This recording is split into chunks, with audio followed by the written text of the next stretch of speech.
Hello friends, GK 2020 की इस YouTube channel पर आप सभी का स्वागत है। ये ल्यूसेंट मॉडर्न हिस्ट्री के सीरीज़ का पार्ट है। इस पार्ट में मैं भारत के वायसराय और उनके महत्वपूर्ण कार्यों को डिस्कस करूंगा।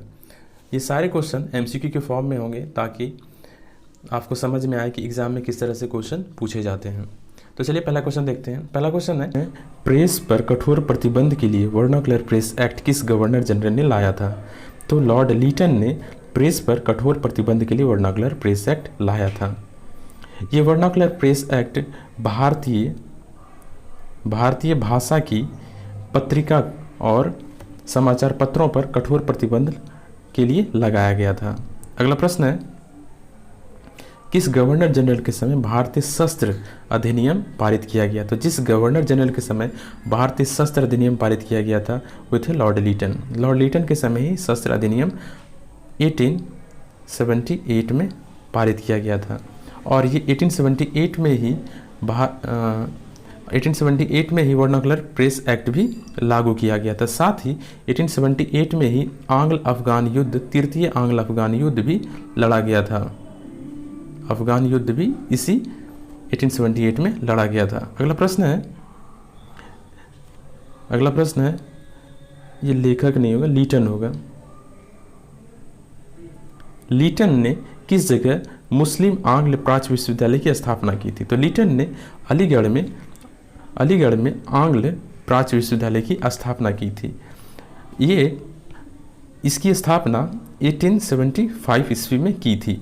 आपको बता दें कि बाद में यही आंग्ल प्राच्य विश्वविद्यालय आगे चलकर अलीगढ़ मुस्लिम विश्वविद्यालय के नाम से जाने लगा और 1920 ईस्वी में यह नाम इसे दिया गया। अलीगढ़ विश्वविद्यालय का नाम 1920 ईस्वी में दिया गया।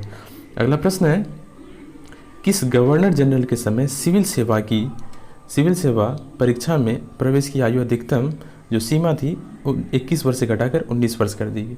तो सिविल सेवा की जो आयु 21 से 19 की थी वो लॉर्ड लीटन ने की थी।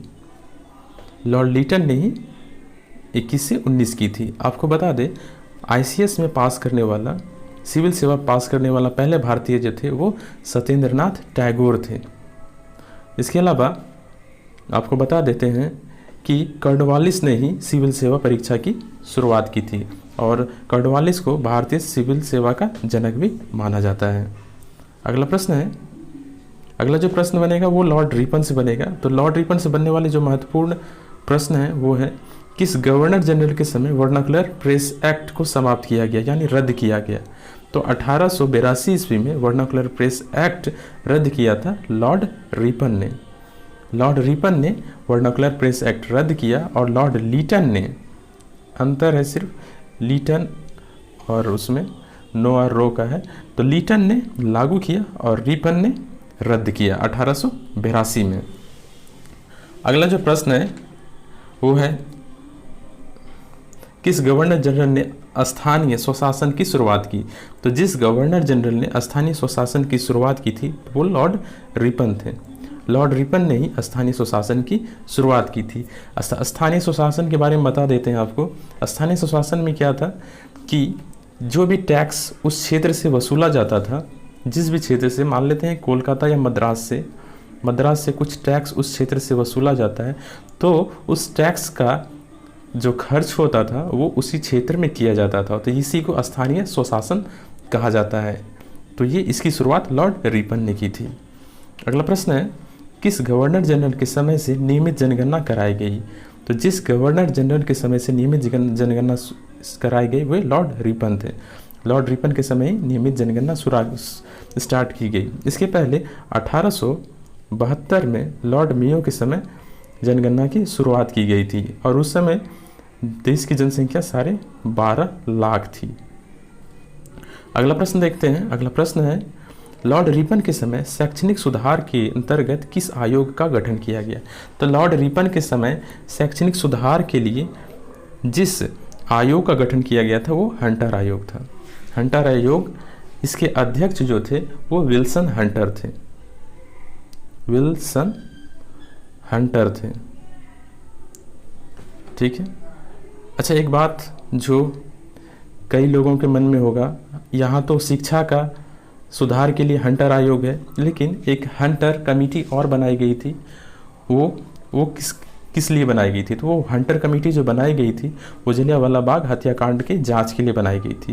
लेकिन आपको कंफ्यूज नहीं करना है, ये एक हंटर आयोग है जो रिपन ने गठित की थी, जिसकी अध्यक्षता जो किया था वो विल्सन ने किया था, विल्सन हंटर ने किया था।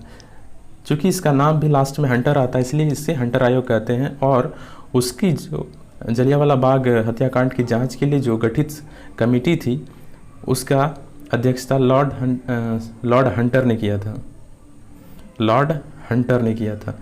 तो इसके अंत में भी हंटर आता है इसलिए उसका नाम भी हंटर कमेटी रखा गया था। अगला प्रश्न देखते हैं, लॉर्ड रिपन को भारत के उद्धारक की संज्ञा किसने दी? तो लॉर्ड रिपन को भारत का उद्धारक की संज्ञा फ्लोरेंस नाइटिंगेल ने दी थी। फ्लोरेंस नाइटिंगेल ने रिपन को भारत के उद्धारक की संज्ञा दी थी। आपको बता दें कि फ्लोरेंस नाइटिंगेल को ही लेडी ऑफ द लैम्प कहा जाता है, lady of the lamp. Florence Nightingale को ही कहा जाता था। ये नर्स थी और इन्होंने नर्सिंग आंदोलन स्टार्ट किया था फ्लोरेंस नाइटिंगेल ने। फ्लोरेंस नाइटिंगेल के नाम के आगे जो ये फ्लोरेंस है ये इनके जन्म स्थान, इटली के जो स्थान है फ्लोरेंस, उसके स्थान से संबंधित है। इनका जन्म इटली के फ्लोरेंस शहर में हुआ था इसलिए इसके नाम के पहले फ्लोरेंस लगा हुआ है। अगला प्रश्न देखते हैं। अगला प्रश्न है लॉर्ड डफरिन से जितने भी क्वेश्चन इंपॉर्टेंट बन सकते हैं वो इसको मैंने इसमें शामिल किया है। चल देखते हैं, किस गवर्नर जनरल के समय तृतीय आंग्ल बर्मा युद्ध हुआ? तो जिस गवर्नर जनरल के समय तृतीय आंग्ल बर्मा युद्ध हुआ था वे थे लॉर्ड डफरिन। लॉर्ड डफरिन के समय तृतीय आंग्ल बर्मा युद्ध लड़ा गया था। अगला प्रश्न है, भारतीय राष्ट्रीय कांग्रेस की स्थापना किस गवर्नर जनरल के समय हुआ था? तो भारतीय राष्ट्रीय कांग्रेस की स्थापना जिस गवर्नर जनरल के समय हुआ था वे थे लॉर्ड डफरिन। भारतीय राष्ट्रीय कांग्रेस की स्थापना 28 दिसंबर 1885 में किया गया था ईओ ह्यूम के द्वारा। अगला प्रश्न है, अगला प्रश्न लेंसडाउन से जो इम्पोर्टेंट क्वेश्चन है उनके बारे में है। तो पहला क्वेश्चन है, भारत और अफगानिस्तान के मध्य सीमा रेखा का निर्धारण किस गवर्नर जनरल के समय हुआ था? तो इसका जो निर्धारण हुआ था वो किसके समय? तो लॉर्ड लेंसडाउन के समय। लेंसडाउन के समय ही भारत और अफगानिस्तान के बीच सीमा रेखा का निर्धारण हुआ था। आपको पता है भारत और अफगानिस्तान के बीच की सीमा रेखा को ड्यूरंड रेखा कहते हैं, ड्यूरंड रेखा कहते हैं। अगला प्रश्न है, दूसरा कारखाना अधिनियम के तहत सप्ताह में एक दिन की छुट्टी की व्यवस्था किस गवर्नर जनरल ने की थी? तो सप्ताह में एक दिन की छुट्टी की व्यवस्था लेंसडाउन ने किया था। लॉर्ड लेंसडाउन ने ही एक दिन की छुट्टी अवकाश की व्यवस्था की थी। इसी के तहत रविवार की छुट्टी 1890 से शुरू की गई। रविवार की छुट्टी की शुरुआत इसी लेंसडाउन के समय से हुआ था। अगला प्रश्न है, भारत को तलवार के बल पर ही जीता गया है और तलवार के बल पर ही रक्षा किया जाएगा, यह कथन किसका है? तो ये लॉर्ड एल्गिन का है। एल्गिन का है। एल्गिन द्वितीय ने ही ये कथन दिया था कि भारत को तलवार के बल पर जीता गया है और इसकी रक्षा भी तलवार के बल पर की जाएगी। तो लॉर्ड एल्गिन। अगला प्रश्न है, कर्जन से जो बनने इंपॉर्टेंट क्वेश्चन है उनको देख लेते हैं। लॉर्ड कर्जन ने किसकी अध्यक्षता में विश्वविद्यालय आयोग की स्थापना की थी? तो लॉर्ड कर्जन ने विश्वविद्यालय आयोग की स्थापना जिसके समय की तो वो रेले थे, टॉमस रेले की अध्यक्षता में लॉर्ड कर्जन ने विश्वविद्यालय आयोग का गठन या स्थापना किया था, टॉमस रेले। अगला प्रश्न है, कर्जन ने भारतीय विश्वविद्यालय अधिनियम कब पास किया था? तो कर्जन ने भारतीय विश्वविद्यालय अधिनियम 1904 ईस्वी में पास किया था।